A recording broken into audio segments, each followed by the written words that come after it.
Ya, halo pemirsa, apa kabar Anda hari ini? Langsung dari studio IDX Channel Jakarta, saya Prasetyo Wibowo kembali hadir dalam Market Review, program yang mengupas isu-isu yang menjadi penggerak ekonomi di tanah air. Live streaming kami bisa Anda saksikan juga di idxchannel.com dan langsung saja kita mulai Market Review selengkapnya.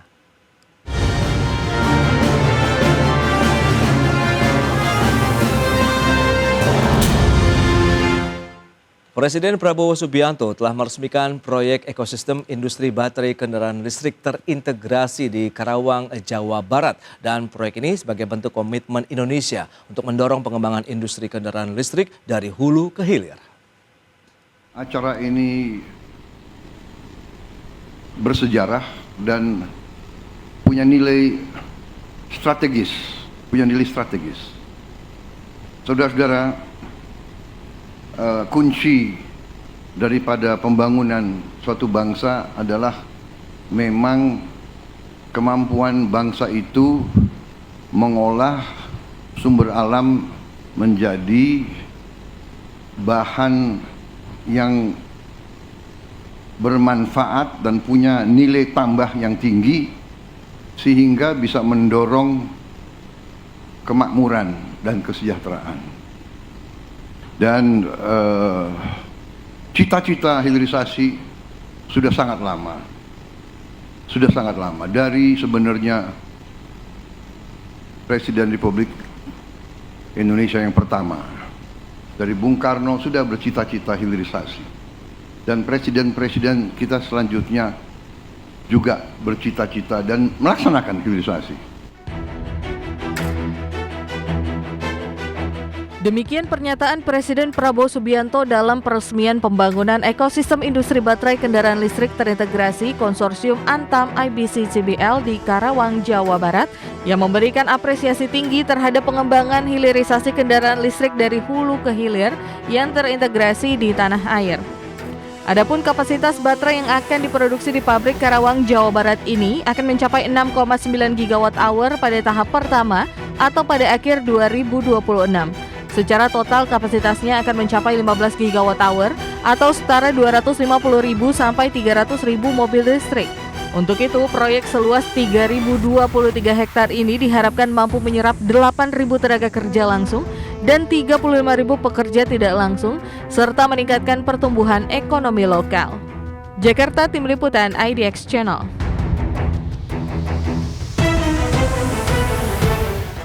Ya, berikutnya kami update terkait dengan tren penjualan mobil secara wholesale seperti apa. Selengkapnya bisa Anda saksikan di layar televisi Anda. Kita lihat trennya. Untuk penjualan mobil periode Januari sampai dengan Mei 2025 ini sebenarnya cenderung naik begitu ya. Dari Januari 61.932 unit, kemudian melonjak sampai dengan bulan Mei 316.981 unit. Dan bagaimana dengan penjualan retail sales berikutnya kita akan cermati bersama.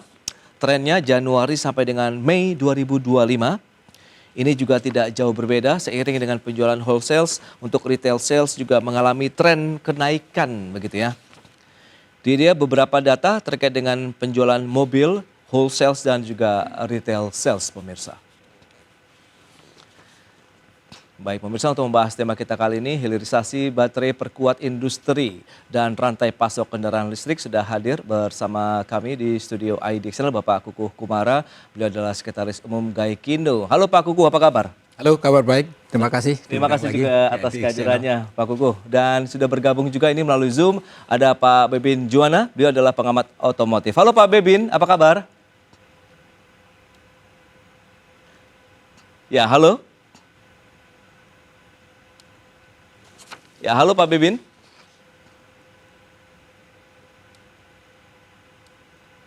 Baik pemirsa, untuk mereview seperti apa perkembangan dari industri kendaraan listrik di Indonesia hingga saat ini, kita langsung saja ke Pak Kukuh Kumara nih. Review dari Gaikindo nih Pak Kukuh, seperti apa saat ini Pak?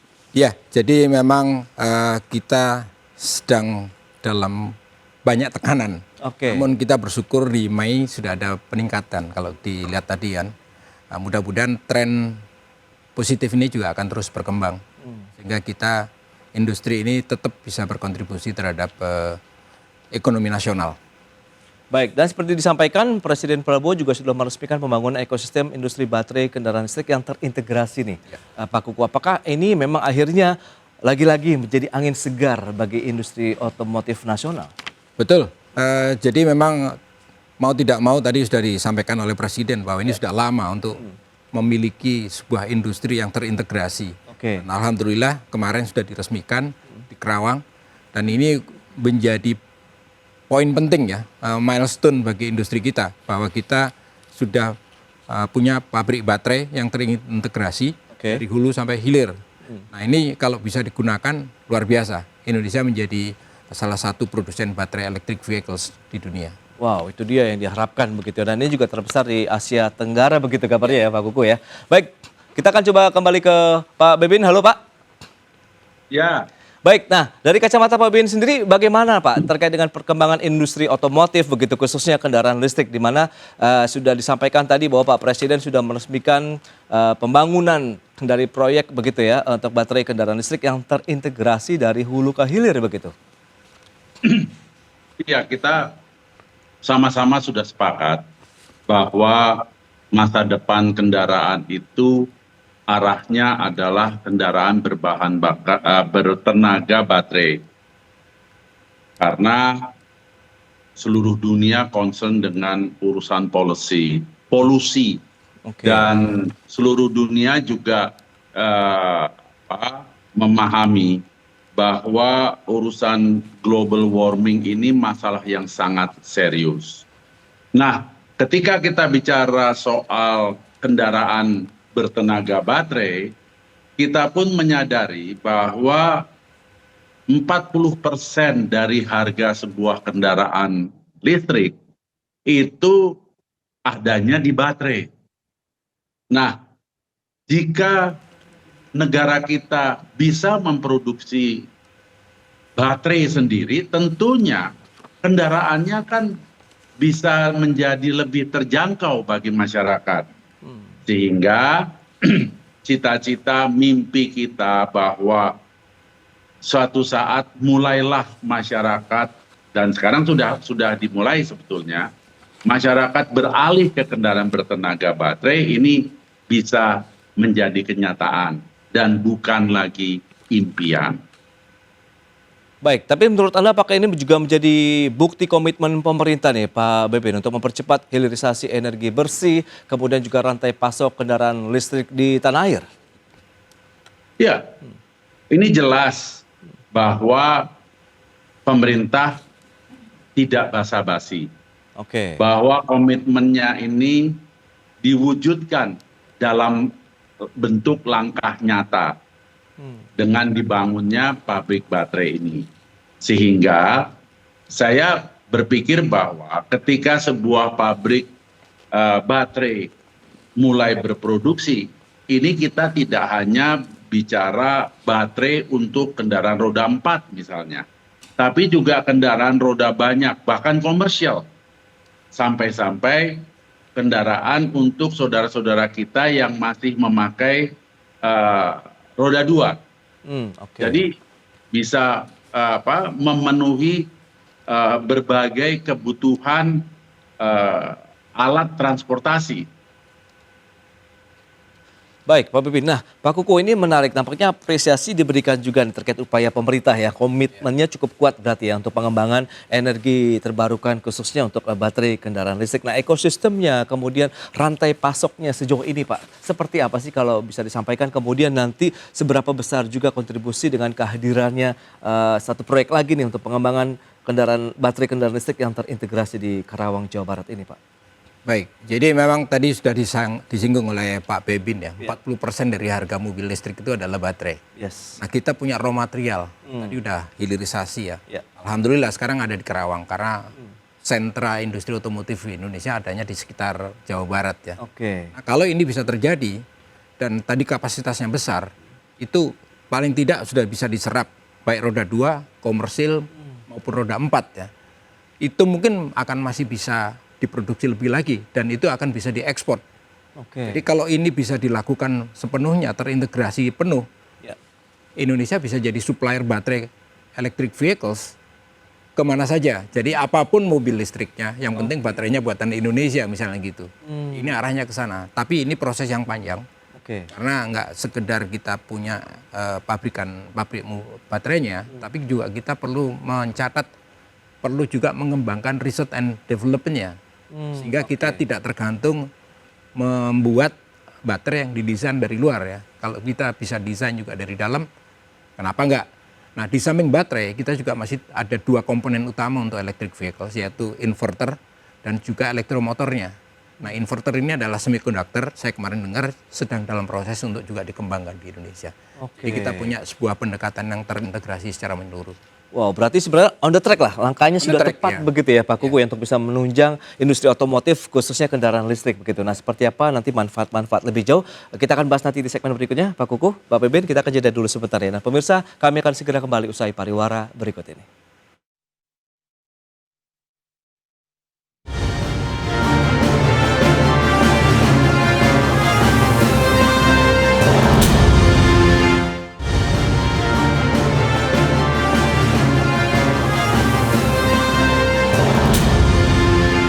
Ya, terima kasih Anda masih bergabung bersama kami dan berikut ini kembali kami sampaikan data untuk Anda terkait dengan penjualan mobil secara wholesale ini dalam rentang Januari-Mei 2025 secara kumulatif. Kita akan cermati bersama. Januari-Mei 2024 tercatat 335.405 unit, sementara Januari-Mei 2025 tercatat 316.981 unit. Berarti memang ada penurunan nih, 5,5% atau sekitar 18 ribuan unit begitu kendaraan untuk wholesale Januari-Mei. Dan berikutnya untuk retail sales-nya sendiri bagaimana? Ya, nampaknya justru agak sedikit lebih dalam begitu ya, 9,2%, dari 362 ribuan unit menjadi 328 ribuan unit kendaraan begitu, atau sekitar turun 33 ribuan unit begitu ya untuk penjualan retail sales di tanah air. Baik, kita lanjutkan kembali perbincangan bersama dengan Pak Beben Juwana, kemudian juga Pak Kuku Kumara. Ya, Pak Kuku, kalau kita cermati dengan beberapa data yang sudah disampaikan, Gaikindo sendiri melihat bagaimana tren secara bulanan naik Januari sampai Mei sebelum kita bahas tadi. Nah, sekarang secara kumulatifnya kenapa turun, Pak? Jadi ini memang berawal dari tahun 2025 ya. Kondisi kita secara ekonomi nggak baik-baik saja. Nah, pada waktu Januari itu kan turun dari yang biasanya 1 bulan bisa lebih 80.000 bahkan sampai 100.000, itu hanya tinggal 61.000. Nah, di samping kemudian ada hari libur, kemudian juga ada banyak hari cuti bersama. Itu berdampak sampai di bulan April. Kebanyakan. Nah, pada waktu Januari itu juga ada isu terkait pajak option, dan itu berdampak terhadap masyarakat, wah ini naik atau tidak. Kondisinya seperti itu. Nah, kemudian di sisi lain yang jauh lebih besar adalah kelas menengah kita ada 11 juta orang yang pendapatannya itu terganggu, tidak naik ya. Sementara harga mobilnya naik ya kan sekitar 7,5%. Income mereka, ini rata-rata yang potensi beli mobil, itu naiknya hanya sesuai dengan inflasi 3% dan sebagainya. Ada gap di sana. Baik. Gap itulah yang membuat akhirnya masyarakat ya menahan diri lah untuk mereka mungkin mengkonsumsi ataupun membeli kendaraan di tahun 2025. Nah, Pak Beben, Anda melihatnya bagaimana Pak dengan kondisi saat ini begitu yang seperti sudah disampaikan Pak Kuku tadi? Apakah memang ya bicara daya beli masyarakat ini lagi-lagi begitu yang memang masih menjadi kendala? Kalau kelas menengah tadi ada sedikit gangguan dari sisi pendapatan mereka, apakah Anda melihat ada yang lebih luas lagi begitu Pak Beben? Masalah daya beli sudah jelas, sangat jelas. Saya katakan demikian karena kita lihat di tahun 2025 ini perekonomian dunia sedang terganggu. Awan kelabu menutupi dunia ini dan Indonesia tidak terlepas. Kondisi ekonomi Indonesia juga kalau kita lihat lebih dalam, lebih jauh, lebih melebar, berapa banyak pengangguran dan seterusnya. Dan perlu diingat, kendaraan bukanlah kebutuhan primer. Ya.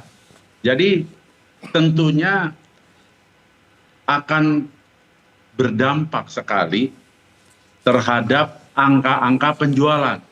Dan saya ingat bahwa di awal tahun mungkin Pak Kuku bisa koreksi saya kalau saya salah, bahwa pemerintah menetapkan PPN naik menjadi 12%. Saya kaget-kaget. Dalam kondisi ekonomi seperti ini, PPN bukan diturunkan, tetapi malah dinaikkan. Saya sih berharap bisa diturunkan di bawah 8% mungkin. Belum lagi tadi sudah disinggung Pak Kuku soal pajak absen. Ini kan kalau zaman sekolah dulu dikatakan sudah jatuh tertimpa tangga pula. Jadi ini serius gitu. Dalam hal ini pemerintah mau nggak sih bantu industri ini supaya tidak terlalu dalam terjatuh dan diberikan uluran tangan, karena industri ini kan menyumbang pajak yang sangat besar bagi negara. Menyumbang pajak yang sangat besar dan melibatkan berapa ratus ribu tenaga kerja. Kita harus lihat dari hulu ke hilir loh.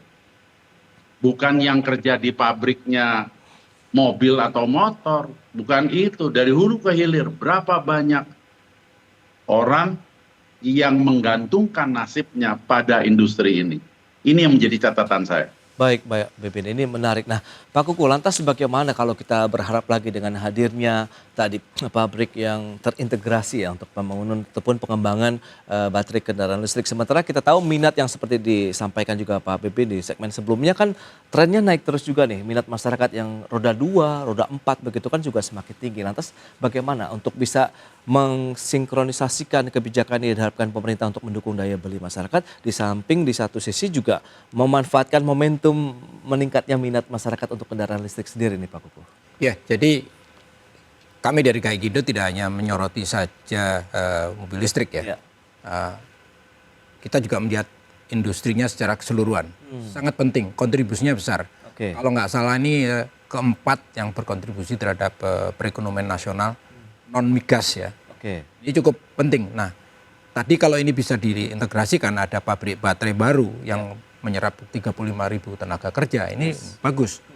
Nah, kita harus punya semacam roadmap yang jelas nih, mau dikemanain industri kita. Tadi kita singgung, daya beli sedang menurun, pajaknya tambah. Yang tadinya PPN 10% menjadi 12%. Nah, sisi yang lain lagi yang menarik adalah memang masyarakat menunda pembelian kendaraan bermotor. Tapi mobil ini sekarang untuk jenis-jenis tertentu itu sudah bukan lagi barang mewah. Jadi masyarakat kita beli mobil yang harganya di bawah 300 jutaan. Mau listrik, mau konvensional nggak masalah. Tapi kemudian ada terkena PPNBM. Padahal ini kan sebetulnya kalau kita lihat ya, balik 30 tahun yang lalu atau 40 tahun yang lalu, TV color itu ini barang mewah. Sekarang bukan lagi. Mobil juga demikian. Mobil-mobil di bawah 300 juta harusnya sudah bukan lagi bagian dari atau terkena pajak barang mewah. Udah kena BPNBM, kena option, BPN-nya naik. Ini menyebabkan masyarakat makin berat untuk beli mobil. Ini menarik begitu bahwa memang sebaiknya ada sedikit pergeseran dari bagaimana anggapan ya terkait dengan kendaraan sendiri begitu ya, tidak masuk lagi kategori barang mewah lah ya seperti Gaikindo harapkan begitu. Nah, tidak dipungkiri memang ada mobil mewah ya. Iya betul. Nah, tapi kalau kita lihat tantangan lain dari sisi bahan baku, kemudian bahan penunjang produksi untuk baterai kendaraan listrik sendiri, menurut Gaikindo tuh masih ada atau bagaimana? Mengingatkan ini terintegrasi hulu ke hilir, berarti dari memang pertambangannya, kemudian masuk ke pengolahannya ya di smelter, kemudian nanti masuk kepada proses produksi baterainya sendiri begitu nih Pak. Betul, jadi kalau terintegrasi hulu hilir ya kita raw materialnya kita punya. Kalau kemudian kita bisa proses semuanya di sini dan kita menjadi supplier global, ini luar biasa. Pak Bebin tadi menyinggung 40% atau 40-60% harga mobil listrik. Itu kontribusinya dari baterai. Nah, kalau baterainya bisa dibuat di Indonesia, dikembangkan di Indonesia, menggunakan raw material dari Indonesia, R&D-nya di Indonesia, ini kan bisa lagi ditekan kan, sehingga kemudian mobil-mobil listrik buatan Indonesia misalnya kan, atau dirakit di Indonesia, harganya lebih terjangkau. Dan ini bisa kita ekspor ke berbagai negara. Oke, itu dia diharapkan dan mungkin saya juga berharap juga nih dengan adanya pabrik terintegrasi ini bisa menurunkan baterai listrik ya kalau kendaraan listrik sendiri begitu. Nah, Pak Bepin, lantas apakah juga dengan kehadiran pabrik terintegrasi ini juga bisa menjadi faktor meningkatkan TKDN lah untuk industri otomotif nasional nih Pak? Oh jelas dong. Kalau baterainya sudah dibuat di negara kita, Iya. TKDN-nya jelas akan nilainya tuh akan lebih besar. Dan memang kan dari awal itu pemerintah kan menekankan soal hal ini. Jadi kalau kita melihat bukan hanya kendaraan listrik tapi kendaraan secara keseluruhan, baik itu motor, mobil, kendaraan komersial, apapun, ketika TKDN-nya bisa ditingkatkan, itu yang diharapkan pemerintah sejak awal. Nah, di kendaraan listrik, ini kan sesuatu yang masih baru buat kita. Paling baru 4-5 tahun mungkin, gitu ya. Nah, kalau faktor terbesar yang sudah ada di depan mata kita, yang sudah ada di dalam pengertian kita tentang kendaraan listrik adalah faktor baterainya, dan sekarang faktor baterainya bisa diproduksi dengan bahan baku dari dalam negeri, tentunya punya nilai tambah yang besar sekali. Dan seperti tadi sudah disampaikan Pak Kuku, kalau kita selain memenuhi kebutuhan dalam negeri juga bisa ekspor, itu berarti kan mendatangkan devisa buat negara kita. Yang saya harapkan adalah dengan berdirinya pabrik ini, rakyat kita, masyarakat kita, konsumen kita itu bisa menikmati sebesar-besarnya hasil dari pabrik ini. Gitu. Sedangkan untuk yang bisa diekspor, lah itu mendatangkan income buat negara. Ya, berarti benefitnya akan sangat besar sekali begitu bagi masyarakat ataupun konsumen otomotif sendiri maupun juga bagi pendapatan ataupun penerimaan negara. Nah, kita akan lihat seperti apa persaingan industri kendaraan listrik di Indonesia yang semakin kompetitif. Apakah Indonesia masih akan tetap seksi? Kita akan bahas nanti di segmen berikutnya dan tetaplah bersama kami.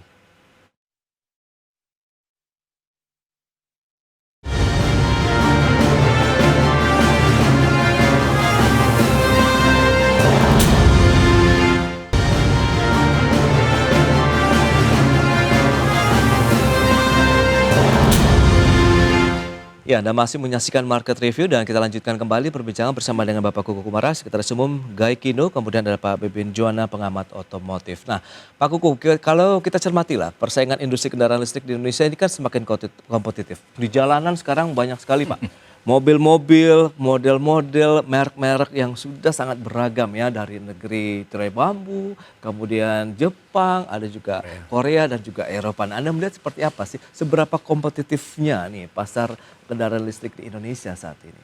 Ya, pertama saya perlu mengingatkan Indonesia ini memang paling seksi di ASEAN. Pasar terbesar kendaraan roda 4 atau lebih ya di ASEAN. Dan dalam kondisi yang berat ini kita pun masih nomor 1. Walaupun kemudian disusul dengan Malaysia ya, yang tadinya nomor 2 diduduki oleh Thailand, sekarang Malaysia take over. Nah, kita berharap Indonesia masih tetap kompetitif, termasuk untuk electric vehicles. Nah, kebanyakan electric vehicle ini bisa dari mana-mana, termasuk dari Jepang ada, dari Tiongkok ada, dari Eropa ada, dari Korea juga ada. Ini kita terbuka semua, mana yang bisa disukai oleh masyarakat dan memenuhi persyaratan yang diharapkan masyarakat kita, ya mereka akan menjadi salah satu pemain utama di sini. Tapi perlu diingat juga ya, untuk ini kan baru 5-6 tahun ya, padahal untuk industri otomotif itu kita perlu rencana yang sangat panjang. Tidak hanya 5 tahun, tapi mungkin 10, 20 tahun atau 30 tahun. Rencananya seperti apa? Memanfaatkan pasar kita atau tidak? Itu yang harus menjadi acuan. Nah, itu dia. Akhirnya ini menjadi peluang yang menjanjikan tidak bagi ya tadi pembentukan pabrik yang konsorsium baterai kendaraan listrik itu. Berarti kan pangsa pasar untuk produk mereka pun beragam. Nah, tantangannya justru di mana nih Pak? Kan setiap kendaraan jenis baterainya beda nih Pak. Betul, ini tantangannya di sana. Karena electric vehicles ini memerlukan baterai yang sangat spesifik untuk jenis itu sendiri. Oke. Bahkan satu brand pun itu nggak bisa menukarkan kan. Jadi dari awal memang udah didesain untuk spesifik kendaraan itu. Nah ini yang menjadi menarik dengan kapasitas yang ada, volumenya ada atau tidak. Nah ini yang perlu menjadi kajian yang sangat mendalam dan menyeluruh ya, agar kapasitas yang ada betul-betul dioptimalkan untuk pemain-pemain yang ada di sini dan juga perlu untuk diekspor.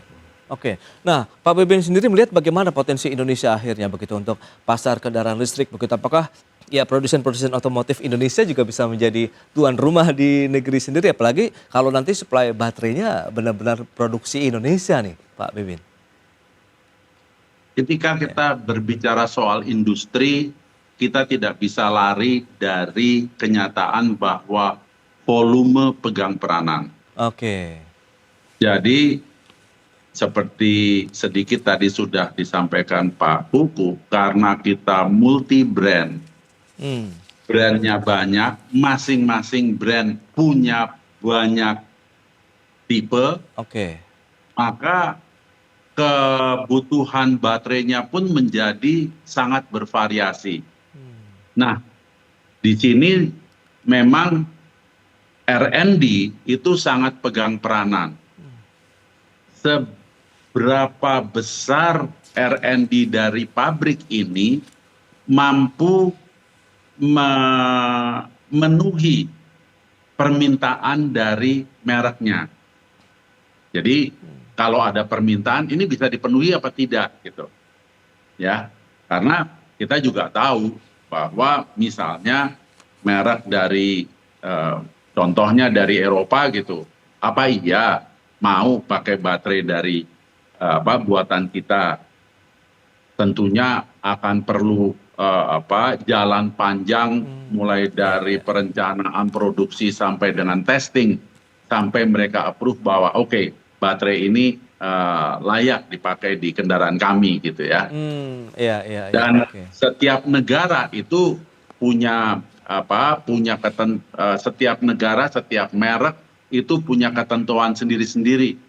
Lah, bagaimana pabrik ini nanti bisa menyesuaikan diri memenuhi kebutuhan dari merek-merek tersebut? Tadi juga sudah disebutkan bahwa negara kita kendaraan listriknya ada yang dari Korea, ada yang dari kalau dari Jepang lebih banyak kebutuhan baterai untuk mobil-mobil hybridnya, kemudian dari Eropa gitu ya.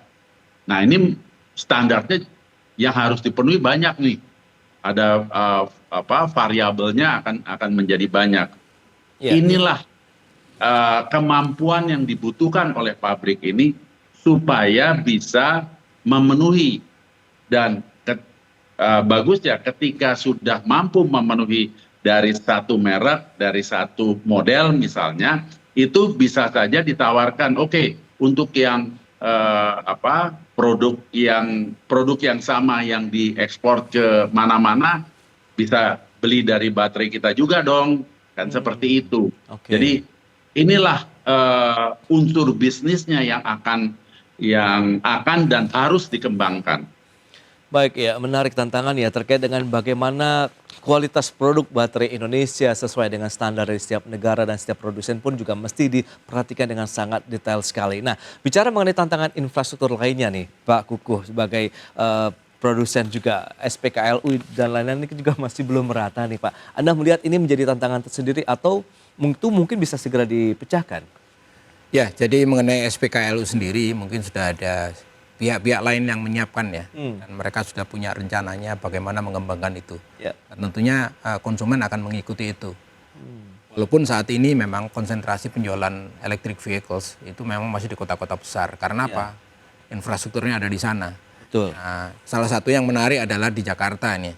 Jakarta ini masyarakat yang bukan first time buyer itu beli mobil listrik untuk menghindari ganjil genap. Ini di luar kota yang belum muncul. Mudah-mudahan di dalam waktu ke depan ya, masa-masa ke depan, mereka juga akan melakukan hal itu sejalan dengan makin tumbuhnya SPKLU ataupun infrastruktur di daerah-daerah lain. Baik. Nah, terakhir Pak Beben, menurut Anda bagaimana proyeksi industri otomotif kita, khususnya untuk kendaraan listrik begitu, dengan hadirnya pabrik baterai kendaraan listrik yang terintegrasi, kemudian tadi apabila bisa memenuhi regulasi pabrikan otomotif global begitu, seperti apa sih nanti Indonesia ke depannya? Saya melihatnya dari sisi konsumen, Ya. bahwa konsumen kita sangat tipikal dengan suka pada teknologi terkini. Oke. Sedangkan kita lihat di sisi lain, kendaraan-kendaraan listrik yang masuk ke negara kita itu mengusung teknologi-teknologi yang terkini, yang terbaru. Oke. Bahkan saya cermati merek-merek yang biasanya cuek, merasa nggak butuh pada fitur-fitur yang terkini, itu menjadi terpancing untuk mengadopsi juga teknologi. Dari situ saya melihat bahwa sebetulnya ketika harganya menjadi terjangkau, bahwa peningkatan kendaraan listrik ini cukup meyakinkan akan peningkatannya. Saya melihatnya ke situ. Jadi istilahnya kita tidak terlalu perlu mendorong-dorong, tapi ketika desain dari kendaraan, kemudian fitur, kemudian jarak jangkau, kita mesti ingat loh ya, konsumen Indonesia itu doyan piknik. Doyan keluyuran. Jadi urusan jarak tempuh per charging itu akan menjadi unsur yang penting sekali. Nah, tadi disinggung soal SPKLU. Ini bisa jadi batu sandungan. Ini yang perlu diingatkan, bahwa perlu juga dibangun industri-industri yang membuat SPKLU. Jangan cuma sekedar impor, gitu ya. Karena kenapa saya ingatkan hal ini? Kita mesti ingat, Republik ini besar sekali, dari Sabang sampai Merauke. Kebutuhan SPKLU luar biasa banyaknya. Tinggal hitung aja, berapa banyak sih pompa bensin di negara kita, gitu kan? Itu pun kalau jumlahnya disamakan dengan SPKLU belum tentu cukup. Belum tentu cukup. Karena ingat, untuk beli bensin kita butuh 3-5 menit. Paling lama itu aja, kalau lebih dari itu udah pasti ngomelnya panjang lebar gitu ya. Sedangkan SPKLU charging paling cepat 15 menit. Itu kalau kendaraannya mampu mengabsorb tenaga listrik yang besar gitu ya. Yang biasa-biasa aja akan butuh waktu lebih dari setengah jam. Jadi SPKLU itu kebutuhannya besar sekali. Jadi kalau kita bicara ekosistem, ini perjalanannya panjang, perlu kerja keras. Karena apa? Karena negara kita besar sekali. Dan perilaku konsumen kita ya tadi, seneng jalan-jalan. Hari ini keluar dari showroom, besok lusa jangan kaget mobil itu udah sampai di Bromo. Baik, oke. Ini kenyataan. Baik Pak Pipin. Ya itu dia, itu pandangan yang sangat luar biasa sekali terkait dengan masa depan industri otomotif Indonesia. Peluangnya makin besar, kompetitifnya ini justru menguntungkanlah untuk konsumen Indonesia tentunya Pak Kuku ya. Sehingga nanti juga akan banyak fitur-fitur canggih yang akan disematkan di dalam produksi mobil listrik mereka. Baik, Pak Kuku, Pak Pipin, sayang sekali waktu terbatas ini. Terima kasih banyak atas informasi, update dan juga insight yang sudah diberikan kepada pemirsa. Selamat melanjutkan aktivitas Anda kembali. Salam sehat, sampai berjumpa kembali. Pak Pipin, terima kasih. Sampai lain waktu, Pak Pipin. Terima kasih banyak, Pak. Sama-sama. Baik pemirsa, jangan beranjak dari tempat Anda karena sesaat lagi kami masih akan kembali dengan tema menarik lainnya, yakni masa depan industri tekstil pasca deregulasi impor. Market Review segera kembali.